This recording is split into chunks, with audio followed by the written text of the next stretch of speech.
What is up, guys? Today on the Football Guys Dynasty Football Show, we're giving you a Dynasty 101. We're going to be going over Dynasty League startups, intro to Dynasty. If you've kind of been on the fence about it, I get a lot of messages about those. What you're doing in existing leagues, if you have a rebuild or retool, or if you're trying to go for it, if you're a contender, how you value your rookie drafts, all of the above. We're doing everything Dynasty 101 today, and it's going to be a lot of fun. We're going to be diving into kind of theories and just everything and all of above. So let's start with this first.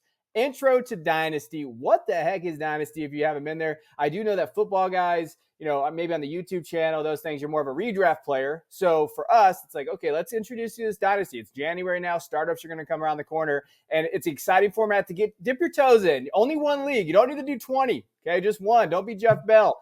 So where are we at with Dynasty? Jeff, what is Dynasty to you? Simplest way to explain Dynasty would be, view it as levels. You've got your redraft league, and that is your standard home league that you've probably played in for years. You've got a keeper league, maybe that's the next level up where you're keeping a handful of guys. Dynasty is kind of the top level of that, where you're keeping in your entire roster year to year. There's no roster turnover outside of players aging out of the NFL, or you releasing players, or players, trades that happen. That's really kind of the only ways that somebody's going to leave your roster. People come onto your roster via rookie drafts or trades or free agent acquisitions. And so that's a dynasty league, and just kind of you're building.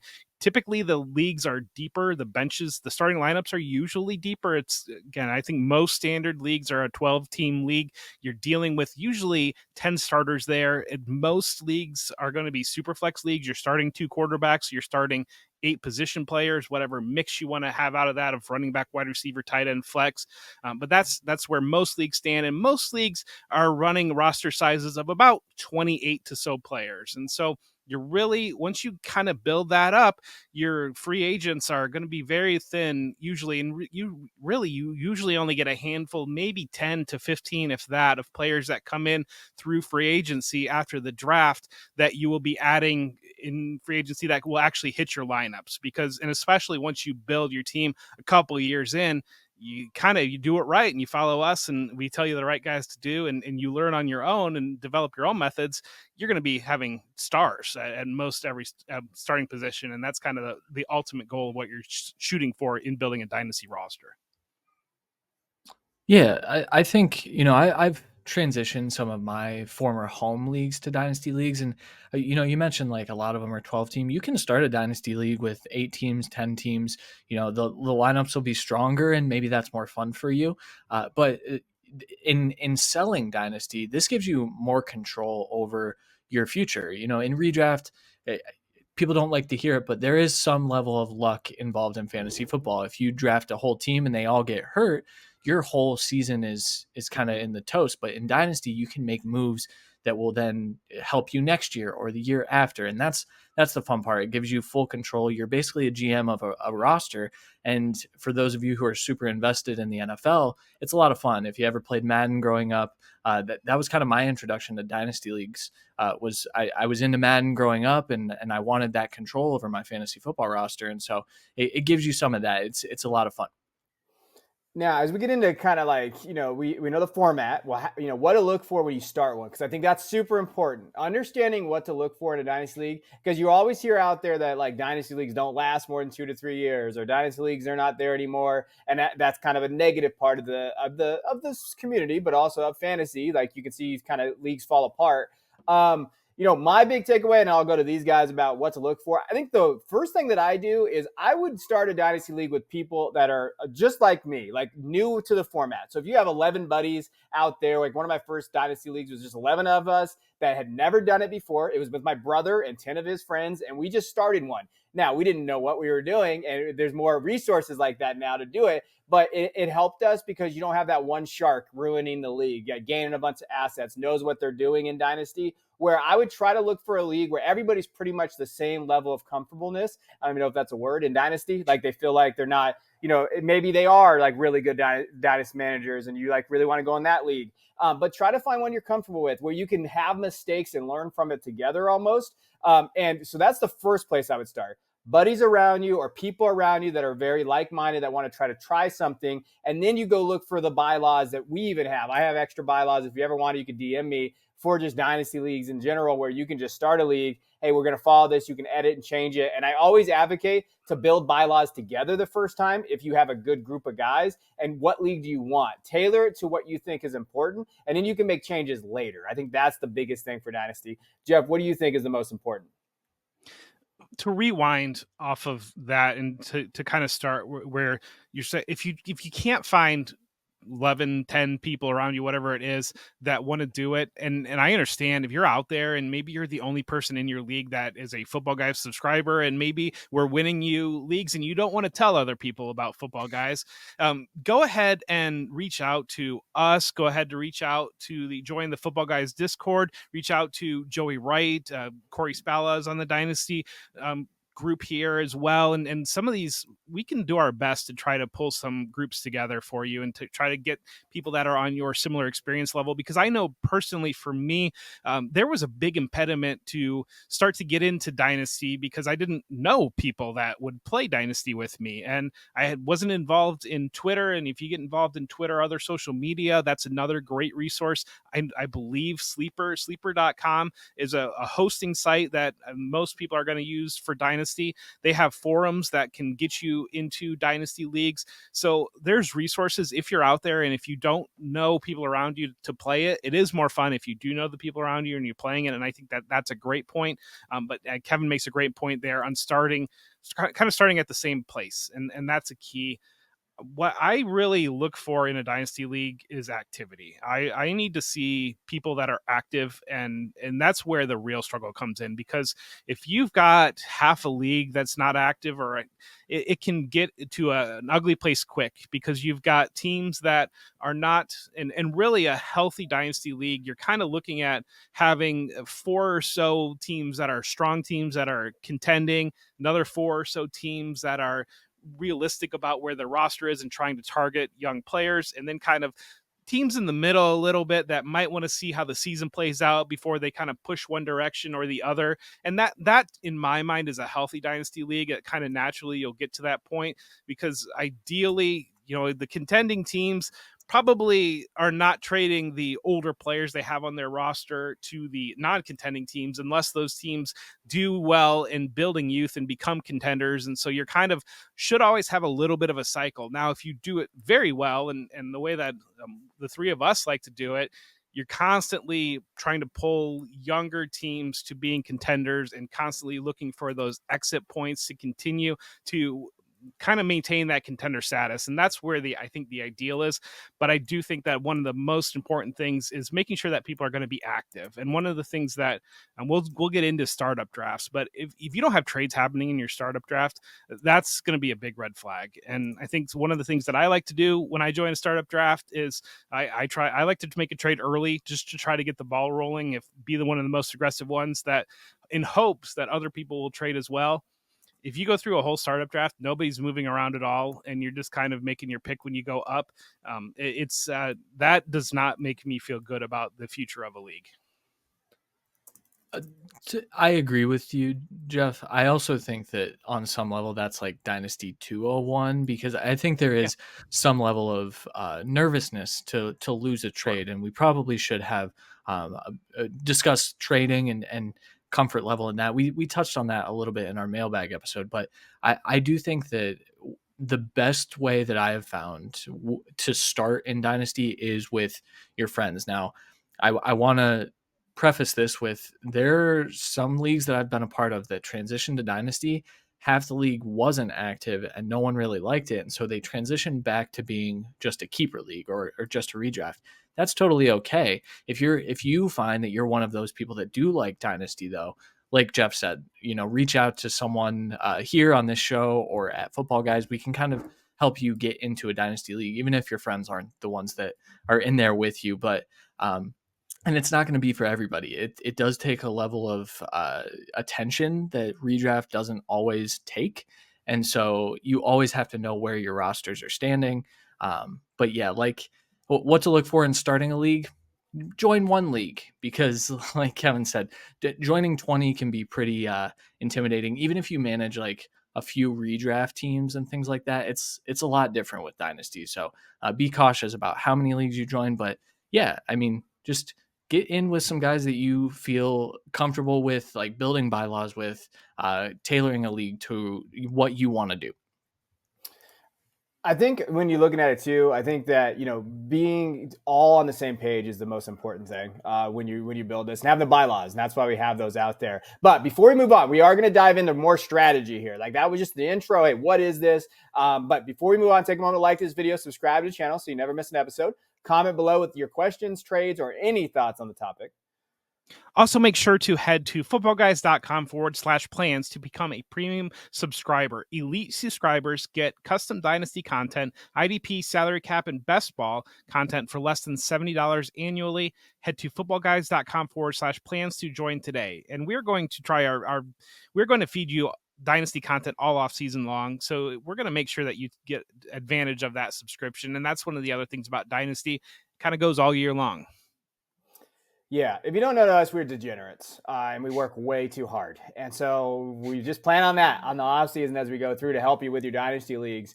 Now let's get into startup. So you make the jump. You're like, I'm going to do a startup here. Now it gets fun because now you have a bunch of different strategies you're going to do. Now, if you start this in, let's say, January or February, before the rookie, before the draft and all of that, you're going to have to start to do a startup draft with either rookies included or rookies separate. Now, I would say, from my personal experience, if you're newer to Dynasty, I would have rookies separate. I would throw in the rookie picks into the startup, but I wouldn't necessarily draft with the rookies in there already because there's so many mistakes that can happen. There's a lot of guys that fall off, Zach Evans, some of these other guys that were getting drafted really high in startups, and then they didn't pan out in the draft, and then you're left holding the bag. So if it's a new startup league, or if you're kind of feeling uncomfortable, I do like having rookies separate. Now, how do you get rookies separate in terms of draft picks? I use placeholders in your startup draft. I put kickers in there, and then you essentially say, hey, this kicker is the 101. Now, there's more strategies that go with that and how you do that.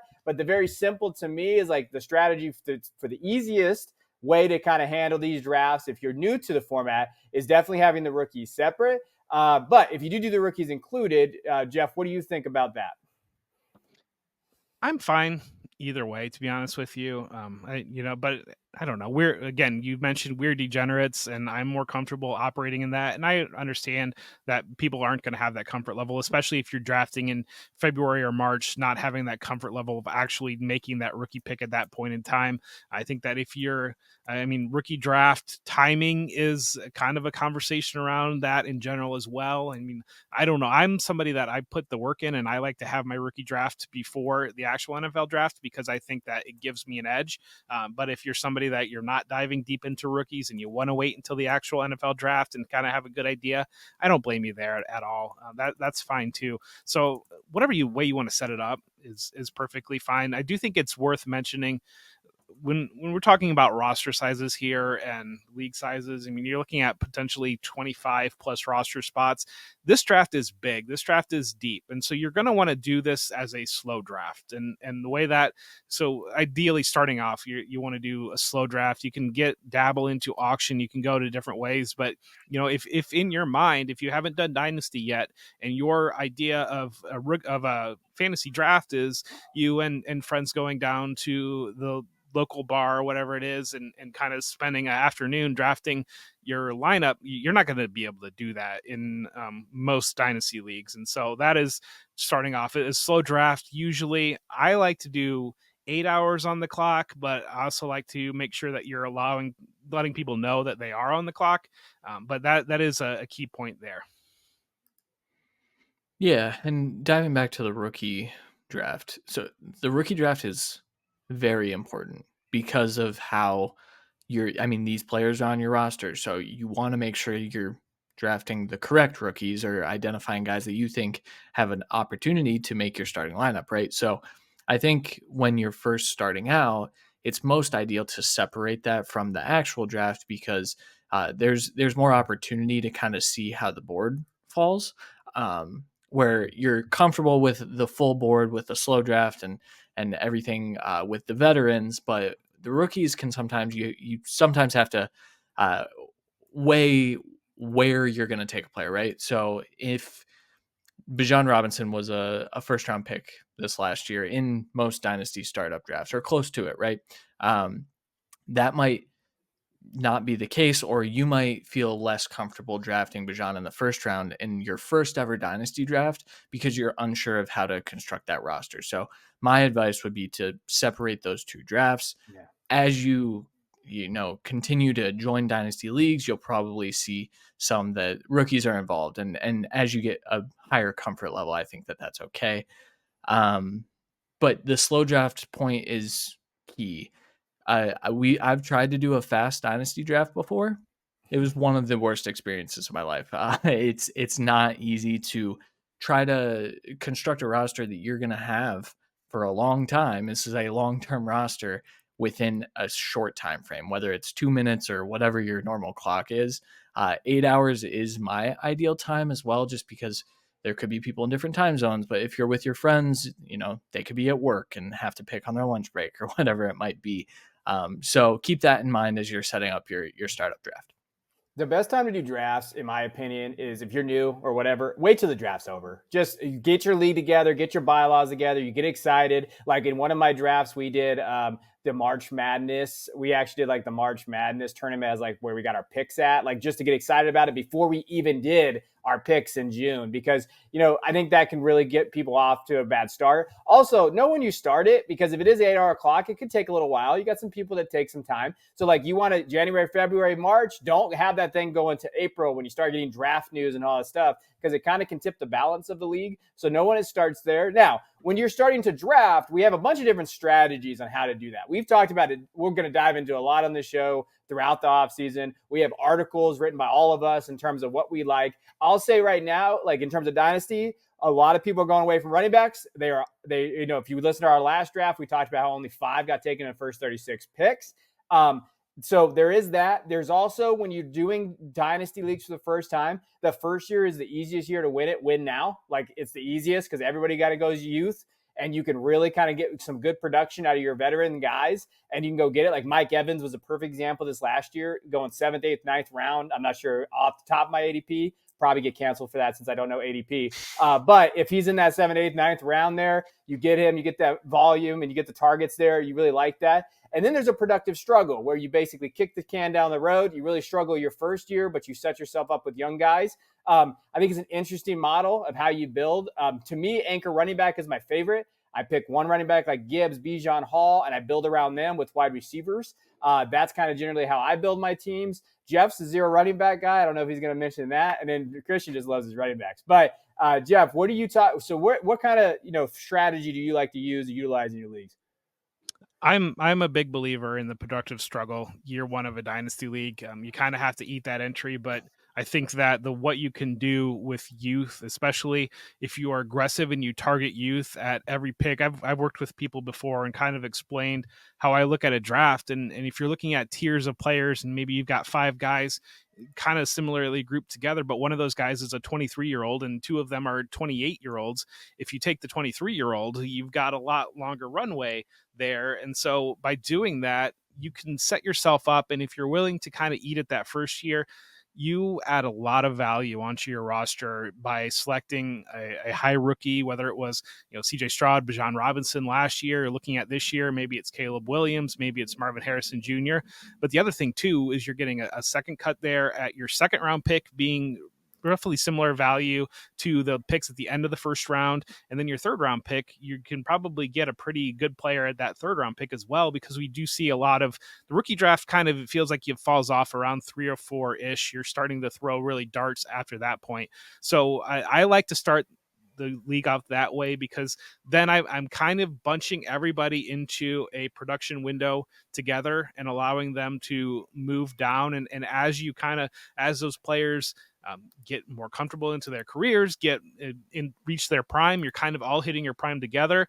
And if somebody has gone out of the gate to try to win early, and that really what that means in that tournament is kind of drafting those older players that are right at the end of their productive window. I mean, you're going to be able to snowball those teams pretty easily. But really, I think I don't know that I would say that Dynasty has gotten sharper so much as people when you talk about win now versus productive struggle, a lot of times what that breaks down in is your appetite on running backs, because I think that now you're starting to see, especially the way that kind of the conversation around best ball was last year and kind of the way that drafts have started to move.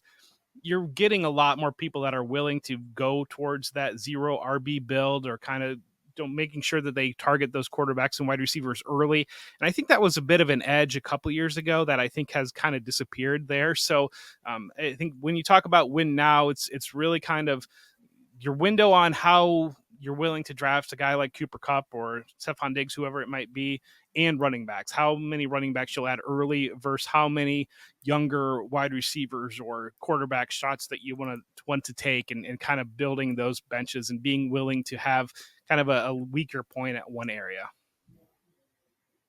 And that brings up a good point that I kind of want to walk it back a bit. So if you've never been in a dynasty league, you're probably thinking, well, Cooper Kupp, I've got X amount of years. He's been great for my redraft teams.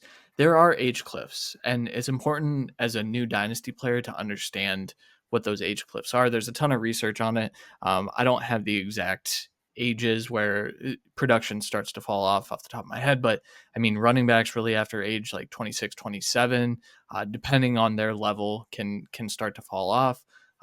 Wide receivers, the elites can kind of get into the 30 range, but 28, 29 is when you start to say, okay, this is an aging asset, especially when we've got kids that are coming into the league as 21-year-olds, 22-year-olds, and you can build, you can build with those types of players. And so I think, and then tight ends, the elites like Travis Kelce have a pretty solid 6 to 7 year window, but we are seeing this year how that can change very drastically, very quickly. And so it's important to know that as you're constructing your roster, if you put, a Keenan Allen, Travis Kelce, Cooper Kupp, Stephon Diggs all on one team, that might look really nice for year one, but you might have a really tough time year 2, 3, and 4 because you're in a constant state of rebuild after those players kind of fall off. So that's important to know, especially during your startups, because that's the moment where you decide, hey, these are the players that I'm going to have for a long time. So investing in the youth is definitely a startup strategy that I would recommend as a new dynasty player. Now, I don't have the research in front of me either, but what I would say is that there is a perceived value age cliff and in a production age cliff. There's two different ones. So like value dip, when a running back turns 25, that's when the value dip is there, or 24, really, to be honest with you, the way it's kind of going there. Wide receivers, 26, 27, you start getting into like, the Godwin stage of that. Like, oh, well, his value is going to go down. So like, it's a weird thing you have to navigate a little bit. Like, you could essentially trade a running back at 24 and then get him back and still get production at 29, but get cheaper. Like, just get him back for cheaper, and you just have to kind of churn. So like, you're right. And there is, and that's something that's nuanced when you start playing the format, you'll get.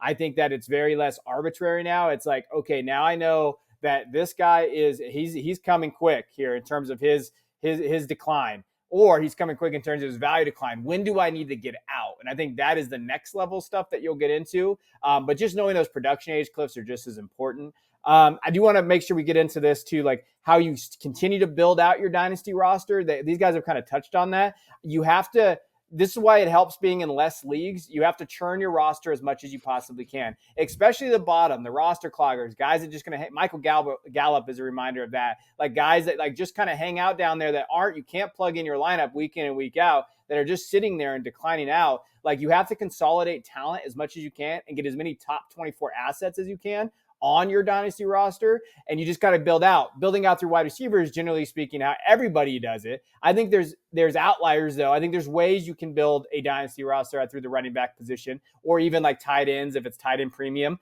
But how you build that out, you have to churn and trade and get guys on waivers and be as active as possible. So if you're going to join a dynasty league, you have to be as active as possible. You have to be active. And that's what Jeff, I know he talks about all the time. Yeah, because one of the biggest things on being active in there is for dynasty leagues and player value.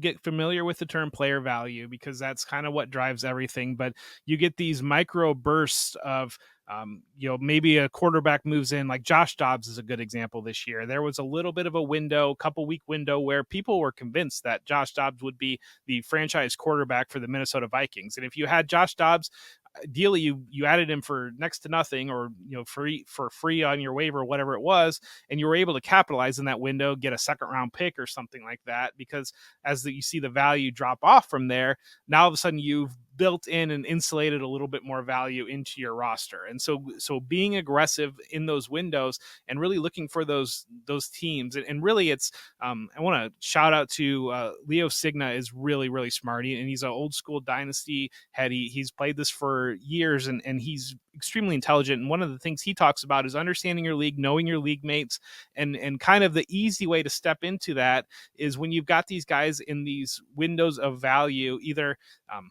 maybe somebody's a Vikings fan and they're thrilled about Josh Dobbs, or maybe somebody has just lost their starting quarterback and they're worried about plugging that spot in.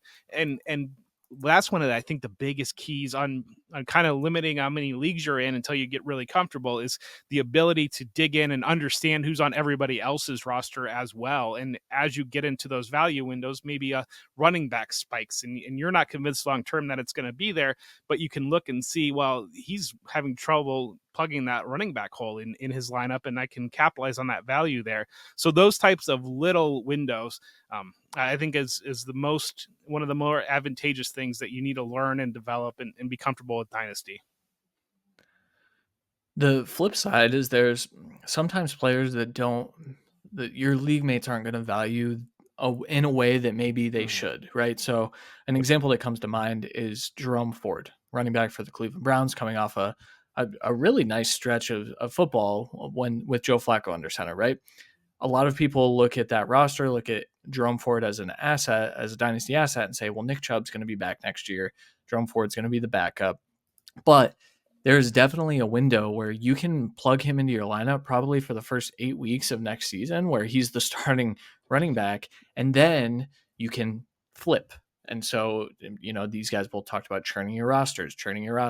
If you don't have Jerome Ford on your roster right now, you could go get him, use that production for 8 weeks, and then turn that into maybe a better asset than what it takes to get him currently. And so you're accumulating value constantly. It's a good way to build your roster. Kevin mentioned, building through wide receivers. I think, there's always the joke, I love running backs, but I think that there's a way where you can build a dynasty roster with, you go get 2 elite young dynasty running backs. Now, the value can change very, very quickly on guys like that. We've seen Breece Hall, for example. His value has gone up and down throughout the season. I think we're at a high point, but a young player on a rookie deal that looks like he's going to be a top 5-ish option, especially when Aaron Rodgers comes back. If you build with Breece Hall and Bijan Robinson as your anchors at running back, you don't have to worry about that position. And so you can churn through the other positions a lot easier. There are more wide receivers than there are running backs. You're feeling comfortable about that. There are a ton of different strategies. I mean, I think building through wide receivers is something that I've done more recently because of the value changes in running backs, but it's certainly something that you have to decide what you're comfortable with and what players you want on your roster, and kind of go from there.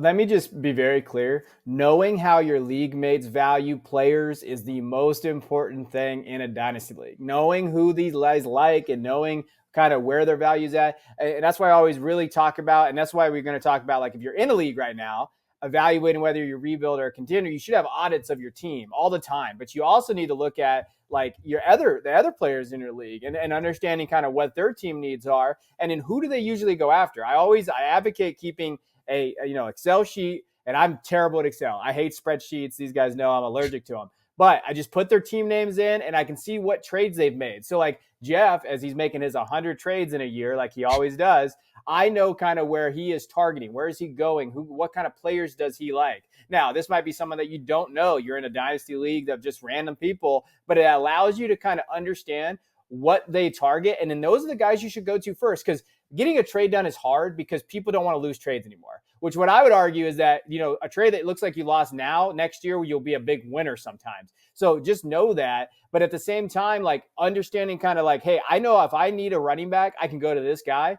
that it means a lot, because then, hey, I know I can go kind of help my team out rather than talk about this guy, in the DMs. He's telling me, what do you want? And it's just like, it's never ending conversation, which is the worst. So I think when you're looking at your team right now, as you kind of get out of this season, the season's over, understanding where you're at, rebuild a contender. You don't want to be in the middle. Middle is bad. Middle is the worst. Like, you don't want to be there. And when I mean contender, I want top 4 points scored in the league. If I'm top 4 points scored, no matter what my record is, I think I'm a contender. I'm going to go for it. Even if my age cliff is getting close, I will definitely go do that. I'm a very advocate of retooling, not rebuilding, because I think tearing down is in vogue, but I don't think you win a lot of leagues like that. I just don't see I like to win money. I only do this because my wife allows me to win money. It keeps me going there. So I want to contend all the time. So Jeff, when you're evaluating where your rosters are at, you like the productive struggle, but let's say it's been a couple of years in your dynasty league, you're sitting there, how do you evaluate whether you rebuild or contender?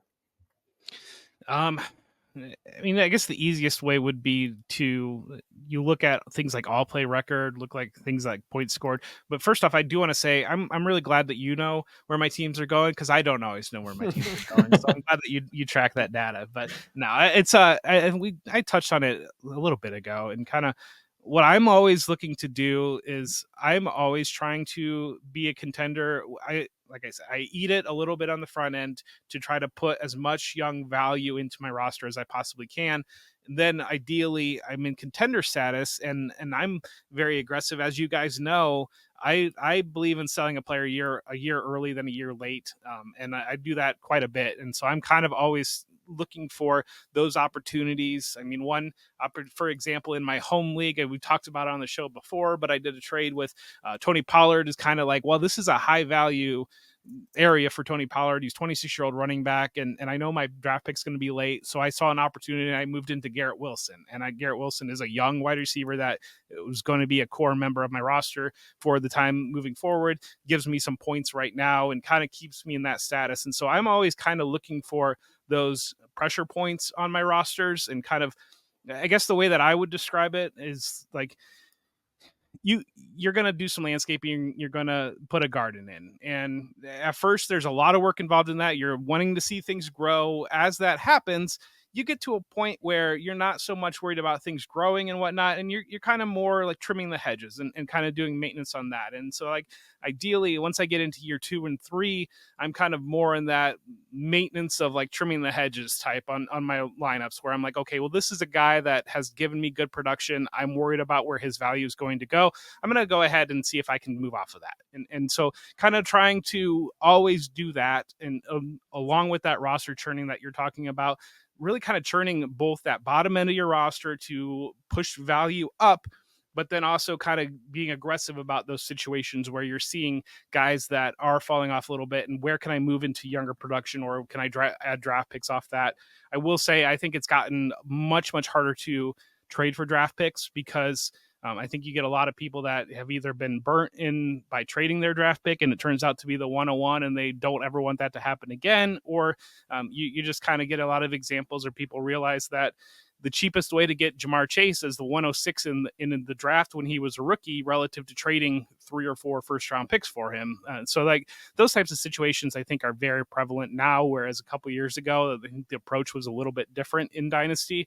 I think a part of that also is the immediate production that you're seeing out of rookies. The way Justin Jefferson comes in, Jamar Chase comes in, now you got Puka Nacua might break that record coming in, and you're getting immediate production out of rookies, instead of the way that it used to be not even that long ago. Year 3 rookie was always the thing, or year 3 wide receiver was always the thing, because it would take players a little bit of time to get comfortable and adjusted and acclimated there. Yeah, going back to the rebuild versus contender, I'm also I never like to tear all the way down. I like to, try to, if I have 2 or 3 players that are hitting that age cliff or getting close, I like to flip that into younger pieces. One of the examples, I have a roster where I've been the first in points scored now 3 years in a row. I haven't won a championship, and the reason I haven't won a championship is because maybe my depth isn't great. I have one bad week. It tends to happen in the playoffs, of course. That said, I'm looking at that roster right now, and that roster has Joe Mixon. It has Devontae Adams. It has Aaron Jones. My two quarterbacks are Justin Fields and Josh Allen. So I'm feeling good about that. But, I told my league mates, I said, send me offers. I'm going to be sending you guys offers as soon as trades open back up. We have a trade deadline in that. We should probably get into trade deadlines before this episode is over. But when trades open back up, I'm going to be flipping a lot of those players because clearly, I've been first in points scored, but something's not working. And so I need to reconstruct this roster, retool this roster, but I don't necessarily need to rebuild. I have CeeDee Lamb, I have DJ Moore, I have a ton of pieces that I feel like I can build around and still be competitive next year. It's just, you've got to be comfortable with a trade that might look like you're losing it. I got Devontae Adams by sending Jordan Love, and I don't love that trade for me now. Everyone said that I crushed that trade when it happened, and I really took advantage of that other manager, and it's not looking great for me. So just keep that in mind. There are ways to retool your roster without, feeling like you're tearing it all the way down.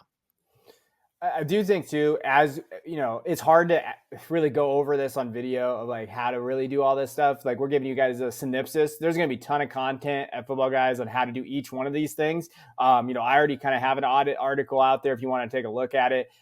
But understanding that value, understand how to do it, understanding there's multiple ways to build a dynasty league or a dynasty team and keep it going too is important. But you want to really be on that, I'm on the side of contention all the time. Contend, go for it. And just to understand kind of like moves that I've made recently in a non-trade deadline league, which is the way to play the format.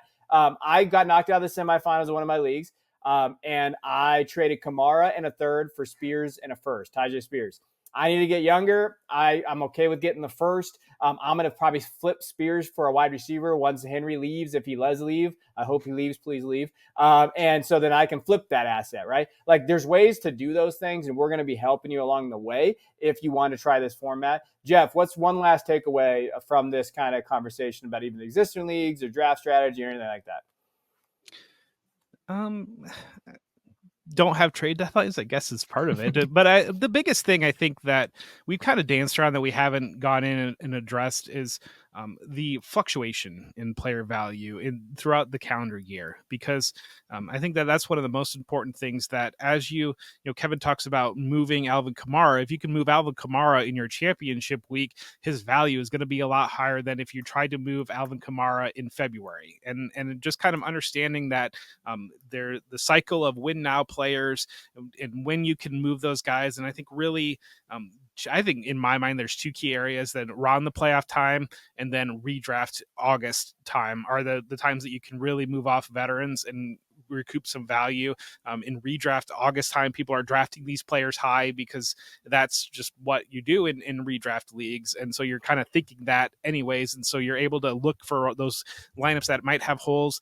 Now people are chasing that title. Whereas in February, people are much more concerned about getting younger and how can I get draft picks and how can I do this stuff. And so and conversely, on the flip side, it's a lot easier to give up that 112 when you're in your championship week than it is to give up that 112 when you're sitting there and you have nothing to do with your roster except for the rookie draft is 3 weeks away.